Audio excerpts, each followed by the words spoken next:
Well, 3 years ago when my freshman wanted to give it a shot, I brought him up here, and I was ready to go to work. Dropped him off at 6, and it was way too early for me to leave for work, and so I started pitching in at that point. Ayubu had kind of set it up so that there were people rotating, so that ideally a person only came once a month, but there was always somebody who couldn't make it that week or whatever. They looked a little hectic back there behind the counter, and it looked like they could use some extra hands, and I asked them, and they said yes, so I started helping at that point. And then the middle of last year, they kind of eased all that into my lap. I was at the right place at the right time. I could see that extra hands were needed, and so I just kind of wiggled my way in there and started helping. And some of these kids that are coming, that's the only time they come to our church. We actually have some that don't even eat. They come it's a little 30-minute social period for them. I can serve, I can do things, I can cook. It's just a way for me to give back to the church for all that they've done for my kids. But I hope that the students see that there are those people that they don't necessarily know within our church that are willing to serve them, even if it just means serving them pancakes. At first I did it just as an obligation, but then as I got into teaching, I fell in love with the kids. The spirit and just the atmosphere of teaching these kids and being a part of getting the Word of God into them. They are learning and they're teaching me.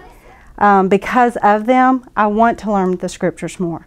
Katie had a table set up for volunteers that would help PC kids. At first I was like, I'm not sure about this, and so I was going to just walk by the table and be like, let me think about it. But next thing I knew, after talking to Katie and just her excitement about it, I signed up for the entire year, and I've done it for a second year in a row. I find that this is a great fit for me. Not only do I get to learn something because my girls fit in that age group, and so I get to get a little bit of insight into what they might be thinking and how they're viewing what's happening in the church and with the ministry.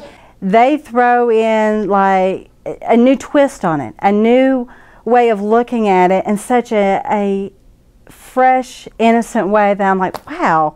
And that keeps me motivated to see what they're going to bring. Plus I get to play lots of fun games and act crazy with them. And who doesn't love that at the end of a work day? I've always liked to talk to people. I always like to meet people and carry on a conversation with them and make people feel welcome wherever they're at. Even people that just come in every day. You don't know what they might have went through the night before, but if you just come in with a smile on your face and say hello to them, it seems like it just changes their spirit. I enjoy that.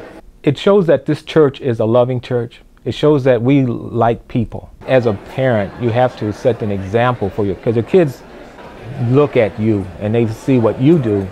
And I notice that even my kids now, they like greeting and they like seeing their friends and give them a hug and a handshake. I think what I enjoy most is when I see someone who hasn't been here before, that they're into the service or enjoying what they've heard during the service. Then I like to go talk to them after the service and see how they did enjoy it, and I welcome you to come back again. So I like that. My name is Bill Johnson. I am Tara Hollingsworth. I am Dale Anderson, and I am Grace United Methodist Church.